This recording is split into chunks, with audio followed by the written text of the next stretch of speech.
All right, we're here. Third annual Midseason Stick and Puck Fantasy Hockey League Roundtable. I'm here with Xander of the Doketown Danglers, Connor McLeod of Halifax Egg United, and yours truly, owner Jonathan McLeod of the Lenny's Legends. We have some sponsors this year. Yes, for 2026's Stick and Puck Roundtable, we are sponsored by Sussex Golden Ginger Ale, Toffee Fay, and I believe our last sponsor was Graves Apple Juice, but that is no longer on the table. Just before we start this episode, there's a member that can't be with us tonight. That's Evan Thomas. He's away on vacation, and so with that, we'll pass this on to John McLeod and get the questions started here. Thank you. All right, we're going to start off with some mid-season awards, just two. First of all, most surprising fantasy player so far this year. I'm going to hand it off to me. Okay. The two biggest surprises I would say of this season have to be, one, Connor Bedard. Last year we saw he was pretty bad. I think he averaged around 1.8. This year, after what was seen as a really bad season from the Hawks, somehow he turns it around. And now I believe he's averaging 2.4 or something like that. It's incredible. It might even be 2.8. Really unexpected from Bedard. Big growth in the third year, I believe. As well as Miro Heiskanen. We've seen that he is a poster child of being a better player in the real NHL versus fantasy. But this year, something has changed. He's become an incredible asset in fantasy hockey, and I just don't know where that came from. So kudos to him. Xander? Well, yeah, obviously Connor hit two good points there. I think Connor Bedard, I've obviously seen the growth because he's been a member of my team, and it's great to watch. It's a really fun player to watch. Another one, like I said, there's really two pretty outstanding players here in Miro Heiskanen. He's doing a lot for the Lenny's Legends, and really, other than that, Brandon Bussey's been a nice addition to my team off of waivers. And obviously with the injury to Peter Korchenkov, he's going to have to step up and be a huge role, and I think he will be able to do that. I was just going to look at my own team, and Connor stole my surprising player of the season thus far, acquired from Doketown Danglers, the aforementioned Miro Heiskanen. I will say, though, just off the top of my head, one surprising player, I don't even know his name. He's the goalie for the Minnesota Wild on Team 2. Wallstedt, right. That's that'll be my pick for most surprising player. With that in mind, or a similar mid-season award, most disappointing fantasy player. All right, so I think it's a no-brainer here. It's got to be third overall pick, Braden Point. We saw for many years he was an absolute stable piece. I believe he averaged 2.4 points in both of the previous years. Could have been a keeper, honestly, but this year something dramatic has happened because he has gone to a 1.4 performance, which is honestly quite terrible and very bad. So he's been really sucky, and somehow he still gets a spot on Team Canada. My most disappointing player, sticking with my own team, the goalies have always been the strength of Lenny's Legends. This year, though, it's been an uphill battle because of the goalies, and the one who was supposed to lead the team, Connor Hellebuyck, he's been hurt. The Jets have been not very good. I think they might have the worst record in the league right now, so most disappointing, Connor Hellebuyck. I think I'm going to also stick with my own team here and say and answer Jasper Bratt off the New Jersey Devils. Really, he was coming into his own there last season. I think he finished with 72 points. But anyways... I have another one, though. That's okay. But anyways, just very disappointing. I think he's averaging around 1.6. And also, to top that off, another person on my team, a defenseman who I just recently traded for in Vince Dunn. Now, Vince Dunn, I don't know what we expect from him, but... done with Dunn? I think, as John just said, we are done with Dunn. Anyways, I'll pass that back on to John as he's got another one. Actually, I forgot. There was one player in my research who I did see as a very disappointing player, and that would be a player from the Monarchs, Panarin. He, I believe, was the top pick in the non-keeper draft, That is true. and he's averaging like 1.7. Very disappointing for the Monarchs. Not as disappointing as Brady Point, though. Even worse. That is pretty stinky. All right, so let's switch gears here. Looking at the standings, I don't know if you guys regularly look at the standings or not, but which teams do you believe will not make the playoffs? So I'm gonna Let's start with the Danglers this time. Oh, okay. Switch up. I'm going to go with a dark horse pick here that might upset a lot of people. It's kind of a hot take. I'm going to say the Toronto Maple Leafs. They just don't get that fire this year, fellas. We're talking about the fantasy league. Let me rewind. It's gonna intentionally unhappy fans here. Okay, anyways. Well, with that in mind, I obviously think that one team that comes to mind instantaneously, just with their history and all of that, is just the Montreal Monarchs. Obviously, just a poor franchise. I don't know what's got into the water over there, but it's almost as bad as the Bloomfield Burgers' water. Now, also, there's one sitting across the table from me. I know I'm not supposed to say everybody I think that's going to miss the playoffs, but it's not looking good for Ag United as they've had a rough start to the season. Connor? Well, one that you did not mention, the obvious one, Lord of the Stinks, Lord of the Rinks. Might be the worst team we've seen. Ross Really struggled. They I don't know, they could be the Winnipeg Jets not doing so well because last year they had Morrissey, they had Kyle Connor, Yep. they had Neil Pionk, who for some reason popped off at the beginning of the year last year, and maybe another Winnipeg Jet. Really was the force behind that team. And this year with the Jets struggling, it hasn't been quite the same. So the Rinks, the Burgers,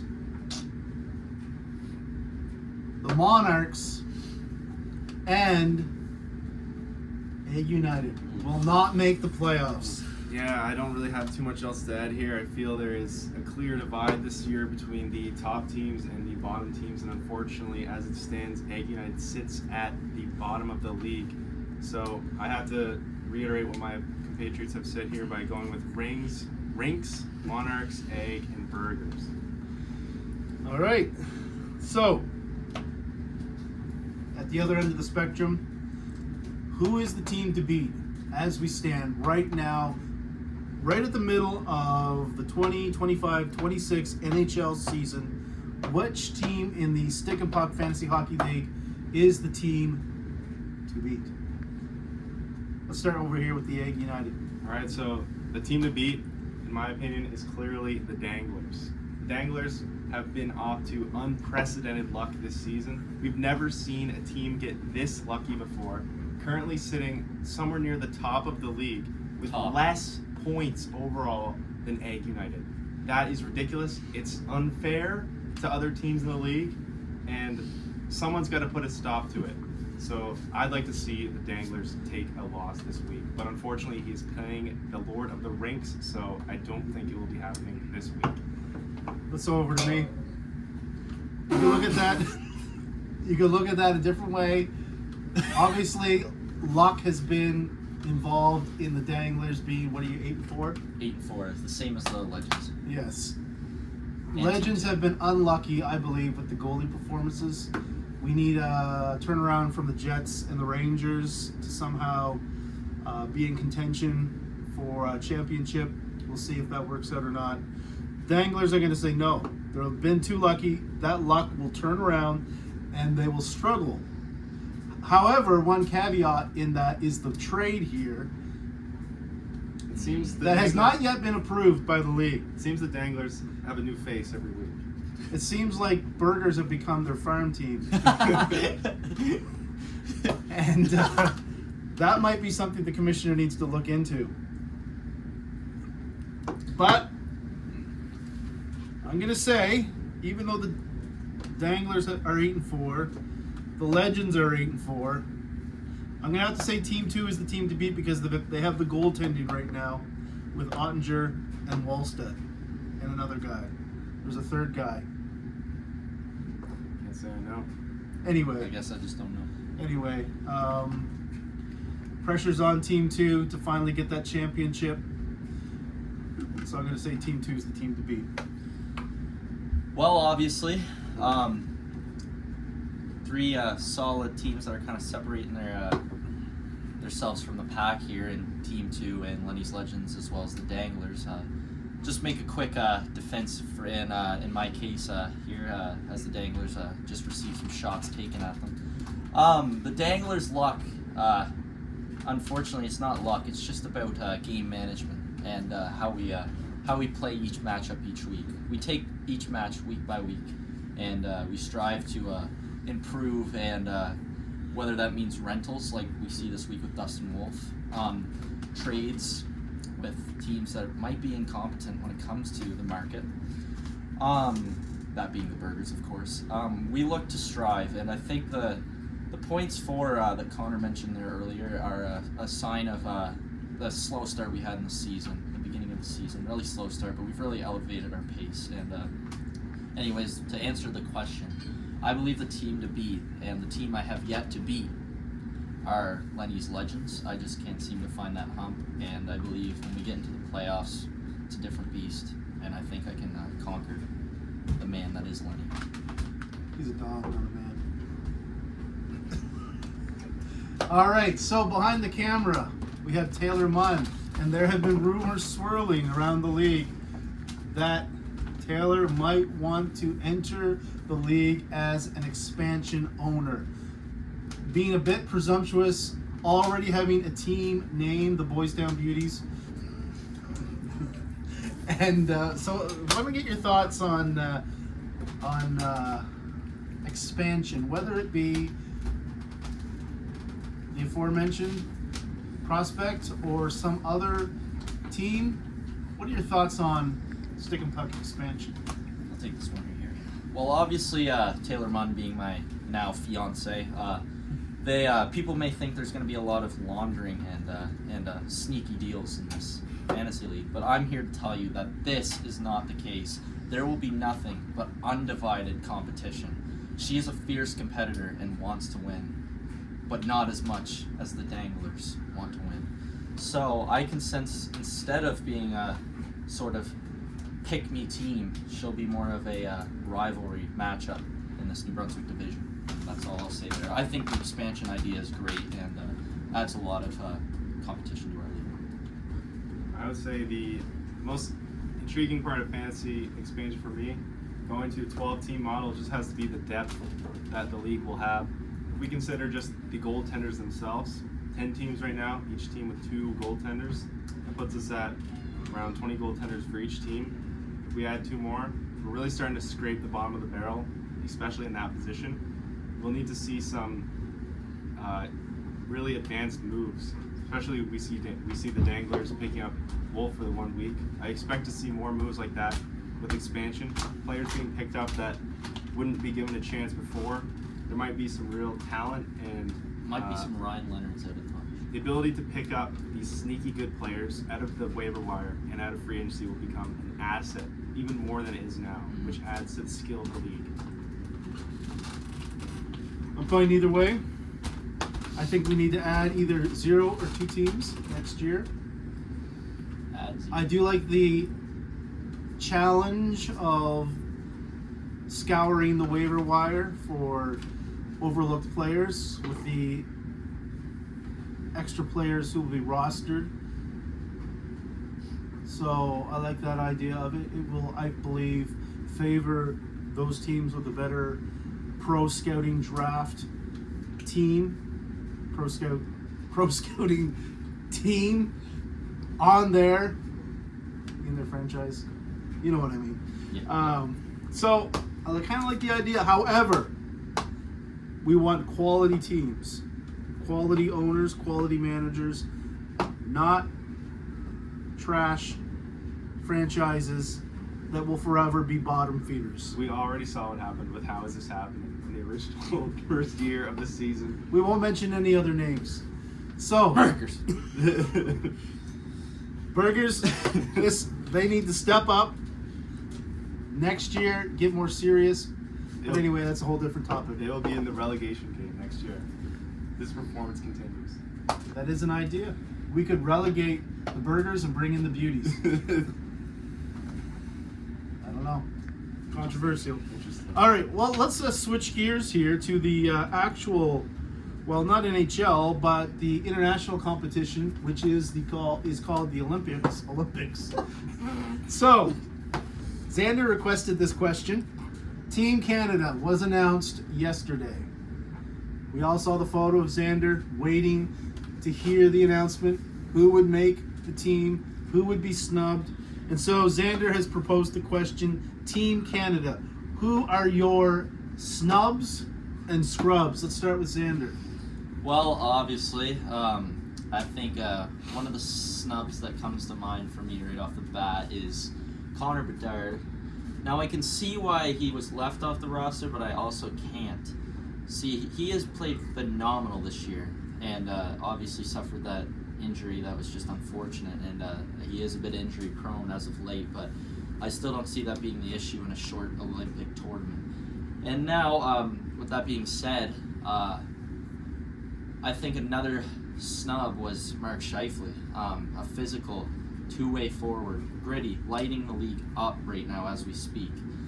And obviously, John's going to like this one, even though I don't like to admit it. I think Evan Bouchard was snubbed, and that's all I'll say on that. I'll let him touch a little more. But Well, I feel Connor's going to steal some of my thunder, but I'll let him go first. Yeah, so I'll keep it really simple here. As an Oilers fan, we've seen how difficult it is to find a line mate for the greatest player in the world, Connor McDavid. And we've seen in previous Canadian teams that the lowly Chris Kunitz was brought along to play with Sidney Crosby. Now, Zachary Martin-Hyman, a significantly better player, left off the roster. Now, we need to make sure that whoever is playing in that position can live up to Hyman's level, and with how short the tournament is, will they find a replacement in that short of a time? I don't know. All right. Well, I have a few more players to mention. We could look squarely at the Lightning players and the Blues players who are added. The GM is the GM of the St. Louis Blues. The coach is the coach of the Tampa Bay Lightning. You take the three Lightning players off there, the aforementioned very disappointing Braden Point. You have Cirelli and you have Brandon Hagel. You replace those guys with Scheifele, Wyatt Johnson, and Zachary Martin-Hyman. There you have a significantly better team. Why not have 4 first lines rather than trying to add role players? I don't understand it. Anyway. I do like Without the addition looking of Tom Wilson. That's fine. We could probably find some more players to add, but those were 3 on the top of my list. Defense, again, you get rid of Colton Parayko, who did good work for the Legends last year, but has really dropped off this year. And we had Travis Sanheim, and the other defenseman I don't like is Drew Doughty, too old. So we trade them for Chikrin. Patrick will like that one. We could add Schaefer. Everyone's been clamoring for Schaefer on the team. I haven't really looked into him too closely, but I wouldn't be opposed to adding him. And of course, Evan Bouchard. Everyone talks about the giveaways. Of course, Skinner is usually in net, who gives up a goal every time we see a giveaway. No one remembers the giveaway unless there's a goal scored after the giveaway. Every player who has the puck all the time has giveaways. And of course, in October, November, Bouchard really isn't up to speed yet. He needs to be in the playoffs. He needs to be in the Olympics. That's where he excels.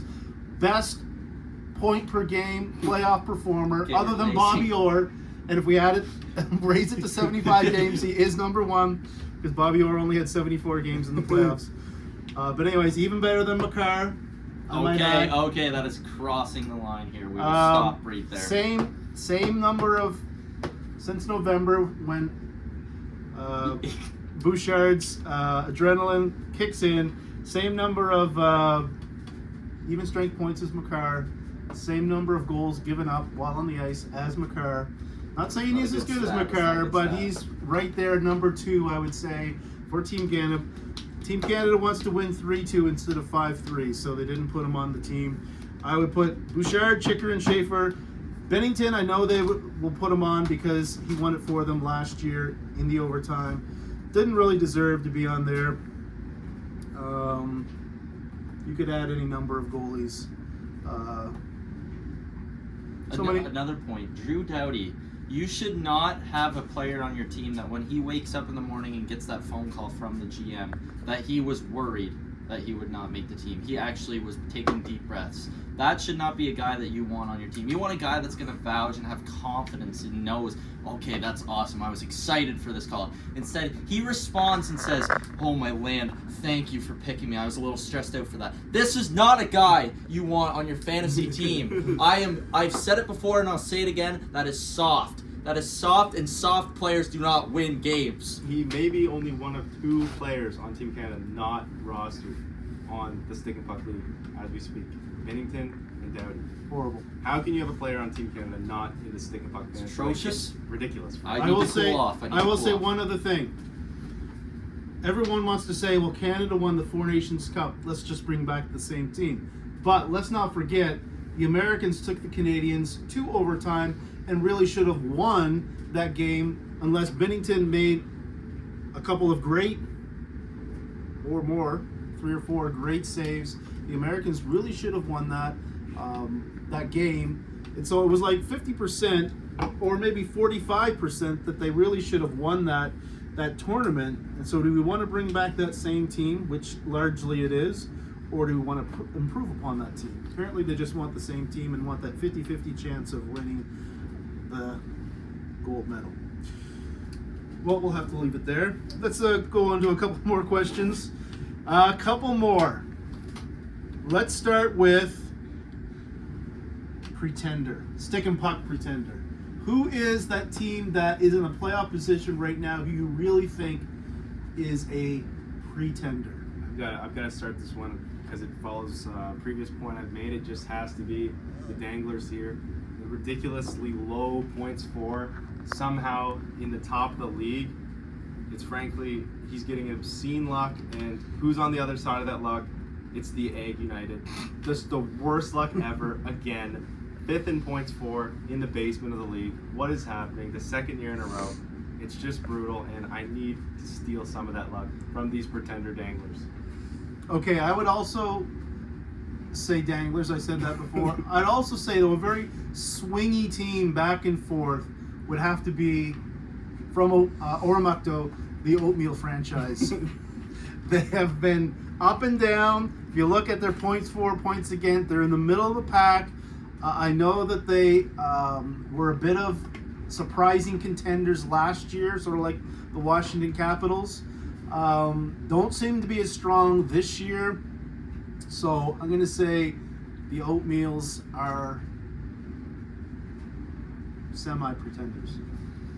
I'm going to say for a pretender, it's going to be over on the female side, Sydney Slayers. Ooh. Now, what we've been seeing with them is a lot of inconsistencies in their game. And I believe they got off to a great start, and they've kind of shown their true colors as of late.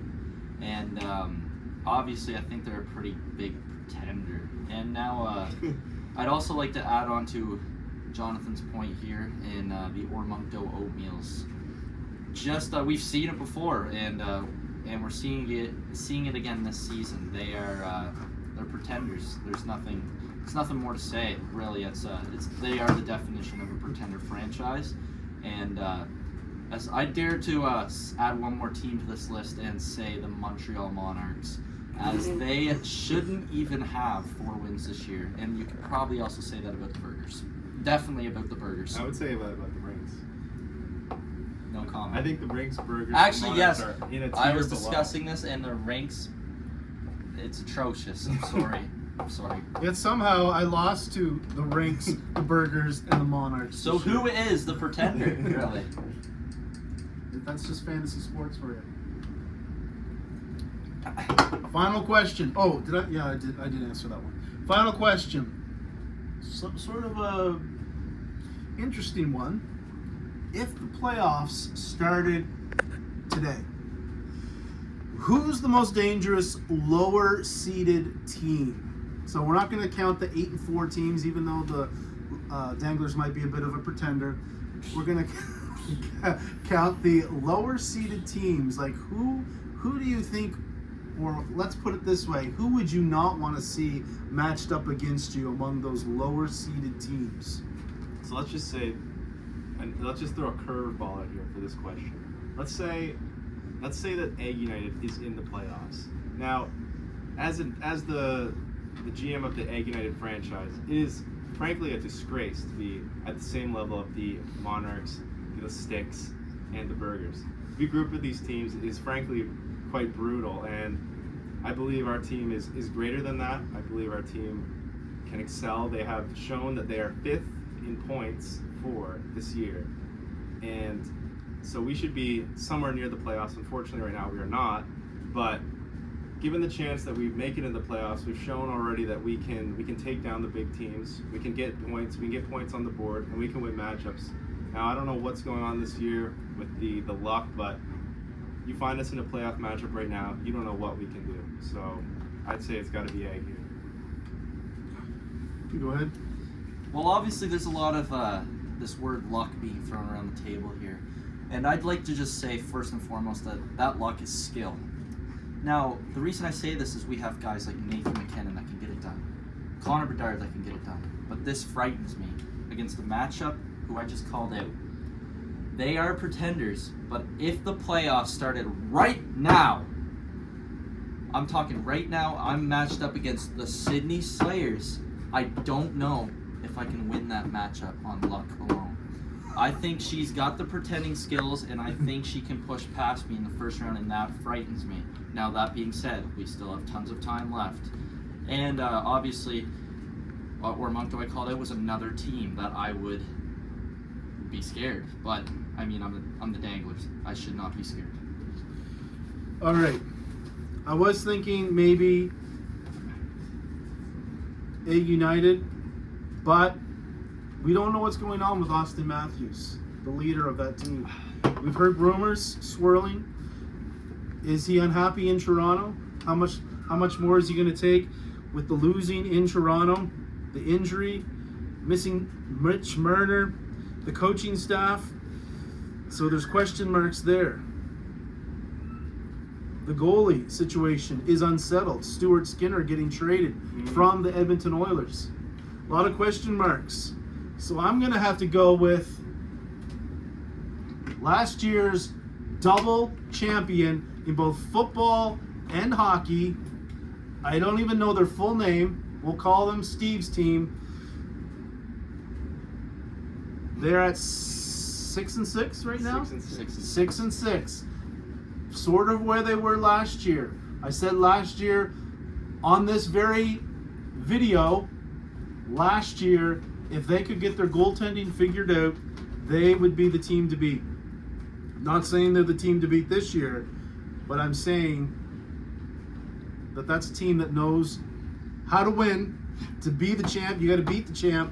I'm going to go with Steven's team as the team that might be the most dangerous lower seeded team at the moment. Well, that does it all. Any final No final comments? No? It's been a great round table. Let's hope 2026 is a lot kinder for Egg United. I will say though, to those who maybe were criticized in this video, maybe feeling down and out at midseason, just look behind me at the plaque. Believe, let there be magic in the Mary. 2026 Stick and Puck Roundtable is sponsored by Sussex Ginger Ale. Get yours, refreshing taste, low quality, or great quality, low price. And don't forget your Toffee. You might be able to find them 50% off in this post-holiday season. Pound it. Noggin. See ya. Signing off.